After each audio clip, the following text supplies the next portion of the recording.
Hi everyone, welcome back. My name is Rachel Slife, aka the Nail Therapist, and I specialize in restorative nail and foot care using all natural and non-toxic products.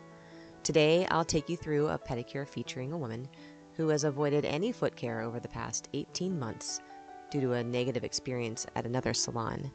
She suspects there's a nail fungus on both of her big toes, and I'll explain what I think, so stay tuned.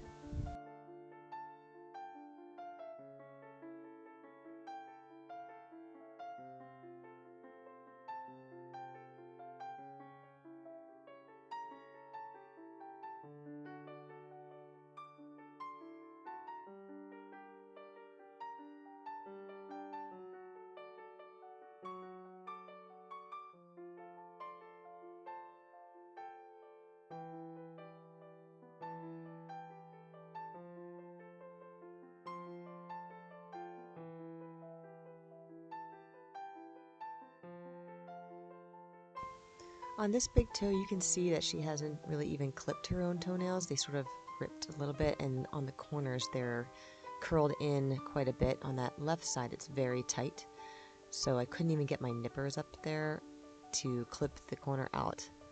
So as you'll see, I'm going to pull out my sidewall cleaner and try and dig out some of the debris so that I can fit my cuticle nippers up there safely.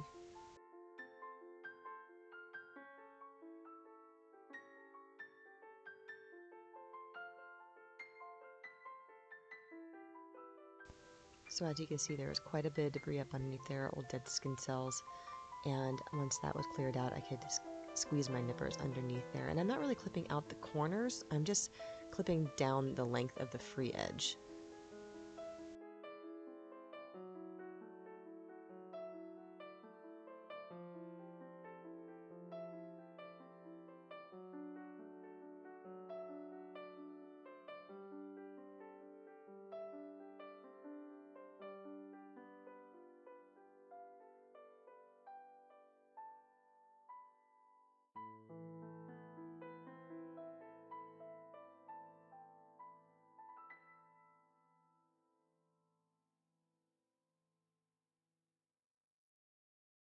On this big toe, you can kind of see where she thinks there might be some fungus.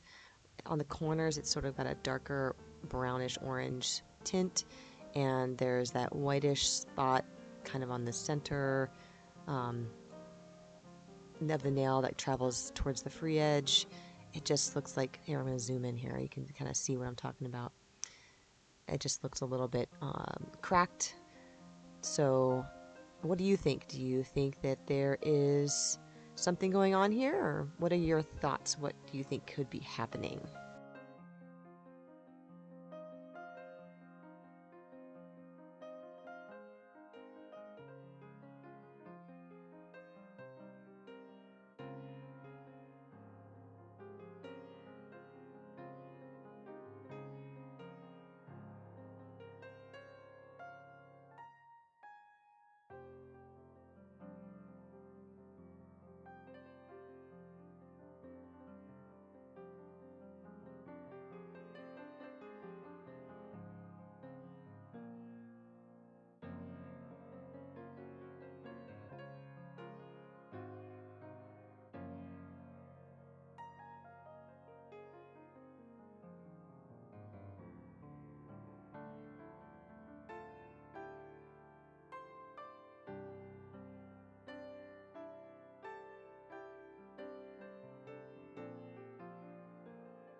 On this client, I can tell that there's a lot of buildup on her nails, and there's a little bit of thickness, and um, she hasn't had her nails buffed in a really long time. So I'm using the fine grit diamond bit here to just very gently sweep over the surface of a lot of her nails just to smooth out the very, very top. I'm not putting any pressure on her nail. I'm just letting the speed of the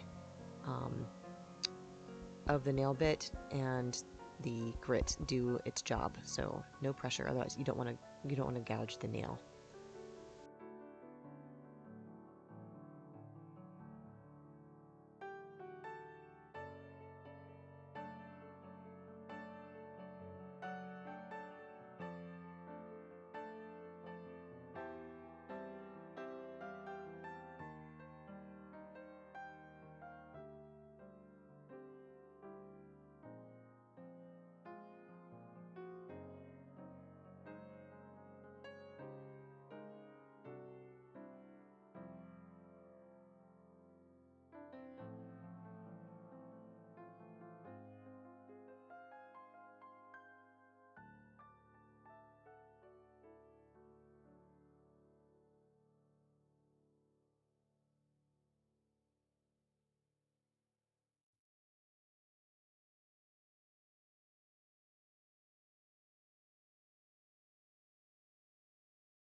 If you look at her large toenail, you can see several horizontal ridging that goes all the way across the nail. And it doesn't follow the pattern of the cuticle, it goes the opposite direction, the curve of it goes in opposite direction. So what do you think could cause the intermittent ridging like that? I don't actually know, but just knowing what I know off of what our conversation is, she's a relatively healthy person in her early 40s or late 30s, and none of her other toenails exhibit this type of ridging. So I'm hesitant to believe that it's systemic. There's a systemic issue like malabsorption or nutrient deficiencies, things like that. Because her toenail on her large toenail was not taken care of for a very long time, like 18 months, and the toenail generally grows in once every year, I think that maybe the ridging came from just micro trauma as it was growing out, and so you'll see just intermittent depressions in the way the nail is growing. That may or may not be the actual reason, but not knowing her full medical history, that's what I'm going off of right now. There's a chance it could be related to something like autoimmune disease, but again, none of her other toenails, I think maybe her other big toenail might exhibit the same type of ridging. We'll have to wait and see what the other toenail looks like. But none of her other toenails besides the big toe have this type of ridging, so I'm hesitant to believe that it's some sort of autoimmune disease or circulation problem or things like that.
You can't see it from the angle of the camera, but this toenail had a little bit of a high side on the left side there, so it wasn't laying flat. And I like to use the emery board by hand to do shaping because it's just what I'm used to, and I haven't spent as much time using the e-file to do that kind of thing.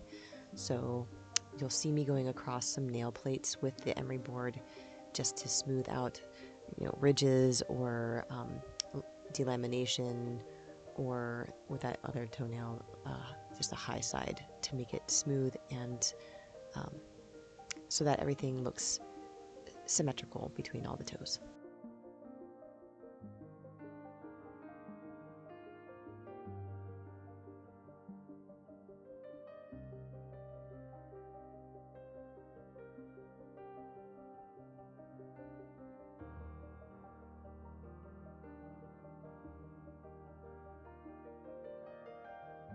I am a big fan of the buffer. I know some people just skip this part, and I don't know why. I think it is essential to making the nail plate one smooth, solid piece, and so that the polish lays flat and stays adhered to the nail plate as well as it possibly can. So I love the buffer, and for my moisture pedicure clients, I'll use another buffer that I can do a high shine buffing on, so they leave looking like they have, super shiny toes. But yeah, the buffer is super important.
Okay, so what do you think?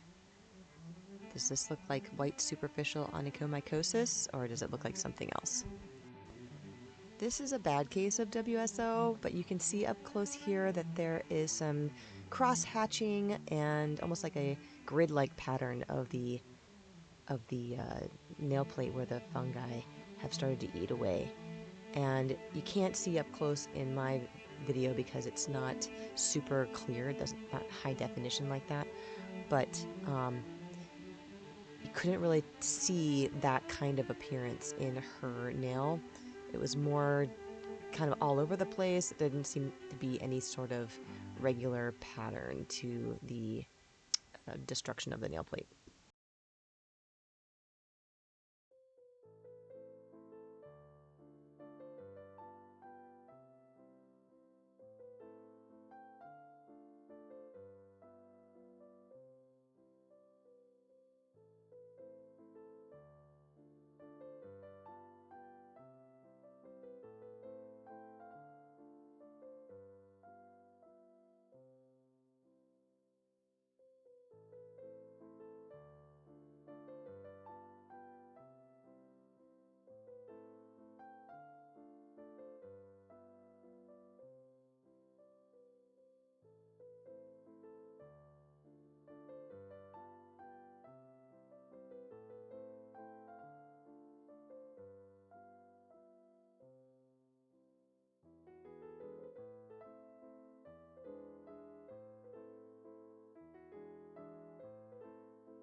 So let's see up close here. I don't think it is WSO, but rather it's just the nail kind of cracking and splitting apart because it's just been neglected for so long. It just needed to be smoothed out and buffed really well, and yeah, it was way better once I get through all of the maintenance, as you will see soon.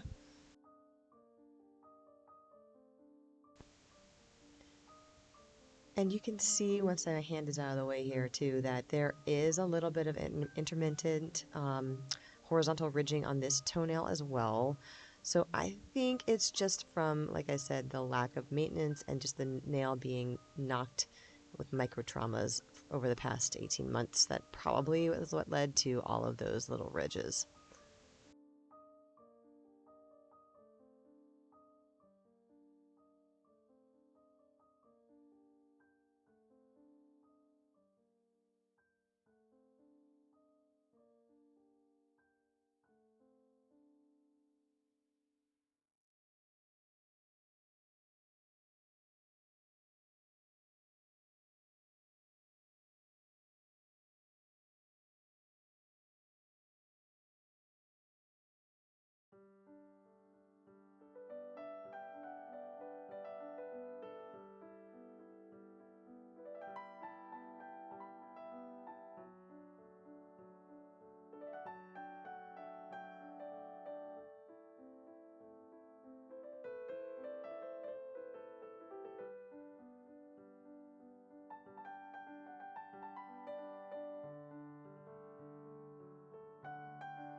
If you like to use the e-file and buff with the e-file, then I say go for it. I am old school when it comes to the buffing. I like to have a little bit more control over where the pressure goes and the speed at which I do it, so I lean towards just using a hand buffer. But I know that there are lots of really talented nail techs out there who can use buffers on the e-file, no problemo, and so more props to you guys.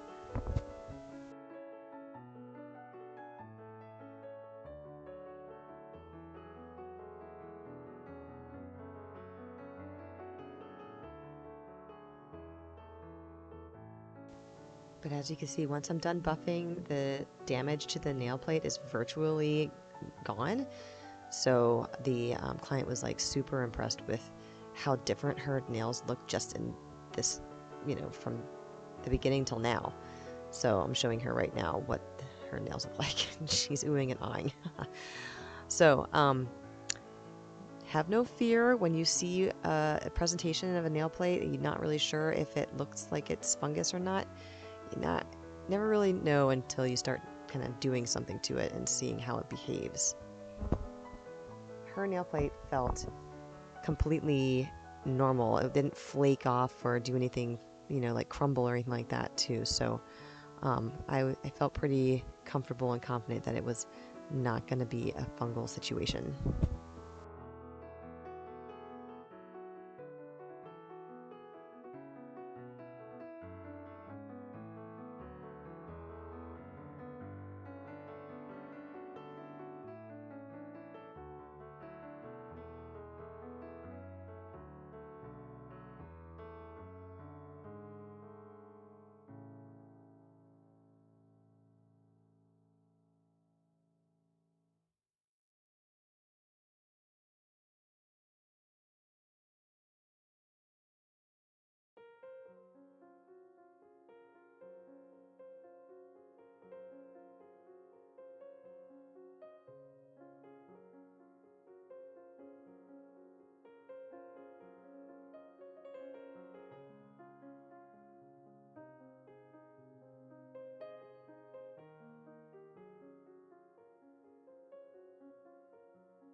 One of the things that I have noticed while doing these videos is how repetitive sometimes I can be with working on one specific part of a nail.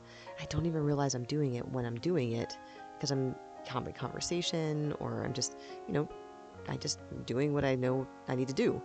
But as I'm going back and forth watching this, I'm like, oh my gosh, I flipped my nippers around so many times I had to go back and count myself. So put in the comments how many times you think that I'd flipped my nippers back and forth on this one toenail.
So you can see on the big toenail here and here in the corners, there's a big pit where the old nail used to be growing into the skin.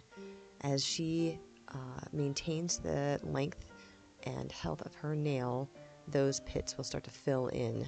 It's just depressions where the corners have been sitting. So once that kind of pressure has been removed, the nail, or excuse me, the toe will fill in where it usually is. So next time I see her, we'll take a look and compare.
I'm coming up on the end of the maintenance here, and I'm going to skip ahead right to the before and afters instead of going through all the massage and stuff like that. So here comes the before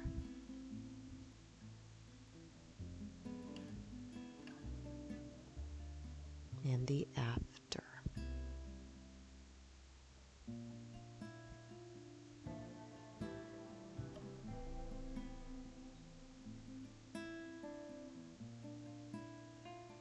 I hope you enjoyed this video and you got to learn something new today.